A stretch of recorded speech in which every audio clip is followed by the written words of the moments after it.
यो यो कुनै बाहिर गएर सभामा बोलेको सम्बोधन अथवा बाहिर कुनै ठाउँमा गएर बोलिरहनु भएको होइन। यो प्रतिनिधि सभाको एउटा उच्च सभा हो। मान्य सदस्य, विधिबाट संविधान र तपाईको नियमावली भन्दा बाहिर मैले कहाँ गएर बोले, कहिले बोले, यो भनिदिनु पर्यो। मान्य सदस्य, मैले केही बोल्न खोज्दैछु। तपाईले संसदको रोस्टरमा मान्य सदस्य सुनिदिनु पर्यो। मान्य सदस्यले यही हो हाम्रो माग। म त्यहाँ आएर बोल्छु, समस्या समाधान होइन भने कराइरहन्छु। के गर्नुहुन्छ? कारबाहीमा भोग्न तयार छ, हाम्रो पार्टीको भोग्न तयार छ, सारा दुनियाँले देखिरहेको छ।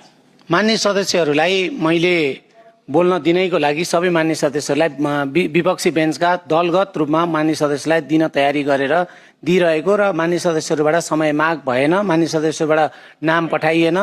तर पनि म दिने कोसिस गर्थेँ। तर